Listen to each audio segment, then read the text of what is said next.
तो झूठ का पुलिंदा था। और इनको असल में मनीष जी एक एक समस्या दूसरी परेशान कर रही है। इनको पूरे जो देश के जितने दुश्मन थे उन सबको एक ये थी उम्मीद कि कोरोना में हिंदुस्तान तबाह हो जाएगा, कोरोना में दबाव है। हिंदुस्तान तबाह हो जाएगा। और ये आशंका थी, स्थितियां इतनी खराब हो गई थी। लेकिन मनीष जी उसमें देखिए प्रधानमंत्री तो मोदी ही है, लेकिन एक एक शख्सियत ऐसी है जिसने गजब का काम किया और ऐतिहासिक काम किया है, जिसको जिसके साथ न्याय नहीं कर रहे लोग, जो जानकार हैं वो समझ रहे हैं। मनीष जी उनका नाम है निर्मला सीतारमण। निर्मला सीतारमण जेटली के बाद तो वही संभाल रही है वित्त मंत्रालय।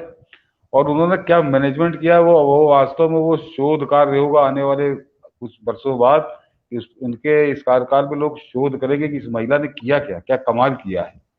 वो तो जी अब जी। ये इस पे ये जुट गए हैं कि किसी तरह निर्मला सीतारमण पे कीचड़ उछाल दो, कि किसी तरह उसको बदनाम कर दो, उस पर कुछ ऐसा कीचड़ उछालो कि मतलब उनको पद से हट जाए, उनका राजनीतिक कैरियर खत्म हो जाए। इसमें और इसमें मैं फिर कह रहा हूँ कि देखिए राजनेता हमेशा ऐसा करते हैं, विपक्ष में बैठे लोग उलूल जुलूल बातें करते हैं। इधर उनका स्तर बहुत ज्यादा गिर गया है पिछले 10-15 साल से। वो है नहीं तो पहले भी होता था, पहले भी करते थे। लेकिन मीडिया का काम तो नहीं है ना ये। मीडिया तो तथ्य बताए। मनीष जी एक बार पहले भी मैंने जिक्र किया था कि जिस समय कोरोना में लॉकडाउन शुरू हुआ, जब दूसरा लॉकडाउन लगा, तो सोनिया गांधी ने बहुत बढ़ चढ़ के कहा था कि 2.5 लाख करोड़ का पैकेज भारत सरकार दे। और उसके बाद उनके सुपुत्र जो है उनकी उन्होंने बुद्धि लगाई कि चलो कुछ रियायत दे दी जाए, तो उन्होंने कहा कम से कम 60,000 करोड़ का पैकेज तो भारत सरकार को देना चाहिए इसमें। जी और जी जी मनीष जी बिल्कुल। न मोदी बोले थे, न निर्मला सीतारमण बोली थी। और उसके 20 दिन बाद जब उन्होंने पैकेज डिक्लेयर किया था, तो 20 लाख करोड़ का पैकेज डिक्लेयर किया था। अनायास अचानक आई आपदा, और उस पर 20 लाख करोड़ रुपए का इंतजाम। और कितना सक्सेसफुल रहा वो इंतजाम कि देखिए अप्रैल से अभी तक 80 करोड़ लोगों को भोजन मिल रहा है। वैक्सीन सबको लग चुकी है, करीब करीब डबल डोज लग चुकी है। हम वैक्सीन दुनिया को भेज रहे हैं। और इसके बाद स्थिति है कि आज कोरोना लगने के 2.5 साल बाद पूरी दुनिया की सारी एजेंसियां ये कह रही हैं कि हिंदुस्तान अकेला ऐसा देश है पूरी दुनिया में जहां मंदी आने की कोई आशंका नहीं है। और जीडीपी के जो है सबसे ज्यादा दर, जीडीपी है तो वो केवल हिंदुस्तान की रहेगी अकेली दुनिया में। यानी अगले 1 साल में हिंदुस्तान का बड़ा जबरदस्त जलवा होगा। तो इसका सिर्फ फाइनेंस मिनिस्टर के अलावा और किसको देंगे आप। ये करने के बजाय ये कृतज्ञ लोग कमीनापन जो कर रहे हैं, यही शब्द है इनके लिए, इससे कम हो नहीं सकता। ये उनकी सराहना करने के बजाय कम से कम जो मीडिया में बैठे हैं, मैंने कहा ना नेतागिरी में तो राजनीति में वो विरोध करना तो करेंगे, अंधे हो चुके हैं। लेकिन ये जो लुटियन मीडिया है, इसको शर्म आनी चाहिए कि ये सच बोलने या सच स्वीकारने के बजाय ये इस तरह से जहर उगल रही है। मतलब कायदे से तो मनीष जी निर्मला सीतारमन को मैं उस श्रेणी में रखता हूँ आज की तारीख में कि वो महिला वास्तव में भारत रत्न की पात्र है। इससे कम पे हम्म। कोई ये पद्म भूषण और पद्म विभूषण से काम नहीं चले, क्योंकि बहुत विपरीत स्थितियों में लग रहा था कि क्या होगा। और उस 2.5 साल के पीरियड से वो निकाल के लाई। और जब निकाल के लाई तो ऐसा नहीं कि सब कुछ लूट चुका तबाह हो चुके फिर हम नंगे होकर खड़े हैं। मतलब दुनिया में सबसे बेहतर हमारी आर्थिक स्थिति है 135 करोड़ के देश की। कभी मैंने कहा ना कि निर्मला सीतारमन का ये कार्यकाल जो है, जो फाइनेंस से अर्थशास्त्र से जुड़े हुए लोग हैं उनके लिए शोध का विषय होगा कि कैसे इस महिला ने मैनेज किया होगा। तो ये नरेंद्र मोदी ने उनको फ्री हैंड दिया, ये सब खैराती चिल्लाते रहे, उन्होंने कभी नहीं। और वास्तव में उस महिला ने कमाल किया है। तो ये जो एजेंडा चलाया है इन्होंने, और उसका मनीष जी छोटा सा उदाहरण दे दूं। ये तो बताते थे ना लुटियन मीडिया की अर्थशास्त्रियों के महाबाप, बाप नहीं, अर्थशास्त्रियों के महाबाप इस देश के वो प्रधानमंत्री थे, मनमोहन सिंह। मैंने जरा नोट करके आज रखा है। ये डॉलर से जो रुपया घट गया उसकी ये बातें कर रहे हैं। तो अभी बता रहा हूँ क्या चोरी कर रहे हैं मनीष जी। आज की तारीख में मनीष जी 82 रुपये 14 पैसे का है डॉलर आज। आज जो है, और 2014 का ये बताते हैं कि 59 रुपए का डॉलर था। 59 रुपए का डॉलर नहीं था। पहले तो जालसाजी ये कर रहे हैं, मतलब ये मीडिया को सच बोलना चाहिए। एक तारीख देश मनीष देश जी के लिए, दर्शकों, पेट्रोल के लिए भी करते हैं। जी जी बताइए पहले। हाँ। हाँ हाँ, एक तारीख मनीष जी दर्शक नोट कर लें, 29 अगस्त 2013। यानी 9 साल 6 महीने का कार्यकाल यूपीए का हो चुका था। वो अर्थशास्त्रियों के माँ बाप प्रधानमंत्री जो हैं, वो 9.5 साल इस देश के प्रधानमंत्री रह चुके थे। और 29 अगस्त 2013 को डॉलर जो है 68 रुपए की कीमत पार कर गया था। और अंत में 29 अगस्त को वो 67 रुपए 95 पैसे पे बंद हुआ था। यानी 67 95 तो उस दिन उसका रेट था ही था। और उन्हीं दिनों में अखबार में एक कटिंग और मिल जाएगी। आनंद शर्मा ने ये कहा था कि सब सब खत्म हो चुका है और अब सोना गिरवी रख दो। आनंद शर्मा वाणिज्य मंत्री थे इस देश के, उन्होंने कहा था सोना गिरवी रख दो। दूसरे दिन अखबारों में एक खबर छपी, तो आनंद शर्मा ने सफाई दी कि हमने हमारे जो मैंने कोट किया था उसको गलत तरीके से प्रस्तुत किया गया, मेरा कहने का मतलब ये नहीं था। लेकिन मनीष जी, स्थिति ये थी इस देश की, जब वो माँ बाप प्रधानमंत्री थे, कि 29 अगस्त 2013 को जब रुपया 68 रुपए पार कर गया था, बाद में 67 95 बंद हुआ, कि कोई कर्जा देने को तैयार नहीं था हिंदुस्तान को। तब ये सोना गिरवी रखने की नौबत आई थी। आईएमएफ ने मना कर दिया था, वर्ल्ड बैंक ने मना कर दिया था।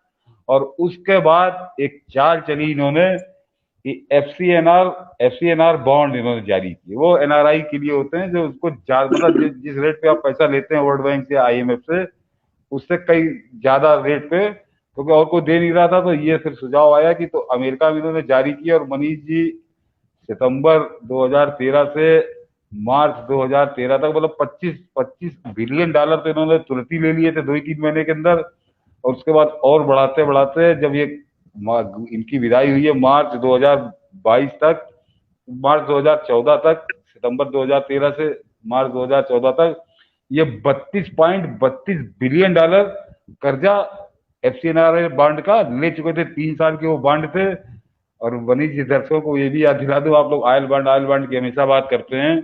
आयल बॉन्ड इसका आगे कुछ नहीं, वो 32.32 बिलियन अरब डॉलर, जो बहुत महंगे ब्याज पे इन्होंने अमेरिका में, मेन अमेरिका ही था उसका खरीदार, जो एनआरआई थे, वो 2013 का वो कर्जा नरेंद्र मोदी सरकार ने 2016 में चुकाया है, मैं ब्याज के। तो वो जो 32 अरब डॉलर इन्होंने ले लिए थे, उसकी वजह से रुपया, जब ये विदा हुए हैं तो 59 रुपए का ये नजर आ रहा था। वो 59 रुपए था नहीं, वो कर्जा लेके इन्होंने उसको नीचे लाए थे। और इसको आप आसानी से समझ सकते हैं कि पाकिस्तान में इमरान खान इसीलिए उसने पार कराया था सऊदी अरब का रुपये डॉलर, 3 अरब डॉलर, कि अगर आप डालेंगे तो हमारा पाकिस्तान का जो है थोड़ा रेट कम हो जाएगा डॉलर वर्सेस पाकिस्तानी रुपए का। तो कायदे से तो 68 रुपए पे छोड़ के गए थे। अब मनीष जी, जरा महाबाप प्रधानमंत्री का दूसरा गुण बताता हूँ कि 2005, एक साल वो जब रह लिए थे, 2005 में मनीष जी, 2004 में जब आए थे, 44 रुपए 93 पैसे का डॉलर था। बहुत एक बढ़िया जी। डॉलर की कीमत 44 रुपए 95 पैसे थी। और अगस्त 2013 में 68 रुपए हो गई थी। यानी 9.5 साल में डॉलर की कीमत करीब करीब 52% बढ़ी थी, 52%। तो और 52%, और आज ये 9वां साल चल रहा है। आप समझिए, इनके 8.5 साल हुए हैं मोदी सरकार के, और आज रुपया जो है 82 रुपए 14 पैसे का है। तो इससे आप समझ लीजिए कि करीब करीब 21% की, वो 68 रुपए से जोड़ लीजिए, तो 21% यानी 8.5 साल में 21% डॉलर का दाम बढ़ा है, रेट। ये और मनमोहन सिंह के समय में 9.5 साल में 52% रेट बढ़ा था। तो ये माँ बाप प्रधानमंत्री और एक सामान्य महिला जो वित्त मंत्री, जिसको सामान्य के सामान्य तो नहीं, वो तो विलक्षण है, लेकिन वही वो माँ बाप अर्थशास्त्री थे, तो उनके सामने तो सामान्य है ना। तो दोनों का अंतर, ये कांग्रेसी समझ में मुंह काला कर देती है ये सच्चाई। और अभी मुंह काला करने वाली एक सच्चाई और बता देता हूँ मनीष, कि ये देखिए, डॉलर के अलावा दुनिया में दो मुद्राएं और चलती जिनकी वैल्यू है, एक पाउंड और एक यूरो।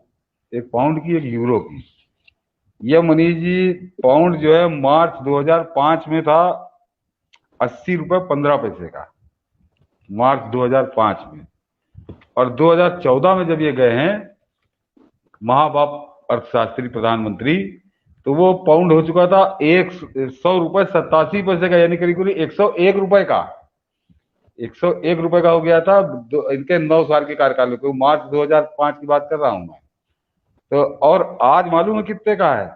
आज वो 93 रुपए 45 46 पैसे का, यानी इनके समय में 80 रुपए से बढ़ के 101 का हो गया था, और 101 से आज की तारीख में वो 93 रुपए का घट गया। घट गया, ये किसका काम होगा? ये किसका कमाल है? किसको श्रेय देंगे? ये निर्मला सीतारमन को श्रेय नहीं तो किसको श्रेय है? और मनीष जी दूसरी उसका जाइए, जो यूरो है, यूरो मार्च अक्टूबर 2005 में 53 रुपए 87 पैसे का था। मार्च 2014 में 84 रुपए 3 पैसे का था, 94 रुपए 3 पैसे का। और आज जो है अक्टूबर 5 में 53 रुपए 87 पैसे, और 2014 में 84 रुपए, यानी करीब करीब 31 रुपए दाम उसके बढ़ गए थे, जब इस देश का प्रधानमंत्री माँ बाप अर्थशास्त्री था। और मनीष जी क्या कमाल किया है निर्मला सीतारमन ने, कि 2014 में जो 84 रुपए का यूरो था, आज की तारीख में वो 82 रुपए का है। यानी 2 रुपए नौ साढ़े 8 साल बाद वो 2 रुपए कम हुए, बढ़ना तो दूर की रही। और वो जब महाबाप अर्थशास्त्री थे तो 31 रुपए दाम बढ़ गए थे। और जबकि ये वो दौर है कि जब हमने 2 साल का कोरोना काल झेला इस देश ने। मतलब इतनी बड़ी आप उस समय तो कुछ नहीं है, तो उस समय तो ये लोकल मीडिया जो था, ये ढोल मंजीरा बजा रहा था कि कमाल का प्रधानमंत्री, कमाल का प्रधानमंत्री है। तो ये मैंने बड़ी आउटलाइन बताई कि क्या स्थिति थी, कि ये कैसे सर कैसे इससे ना इससे बेहतर मुझे लगता है, जितना बढ़िया तरीके से आपने बताया है, मुझे लगता है इस हिस्से को काट करके लोगों को वायरल करना चाहिए। और मुझे लगता है शायद आप देश के पहले पत्रकार हैं जिन्होंने निर्मला सीतारमन के कार्य को इतनी गंभीरता से लिया है।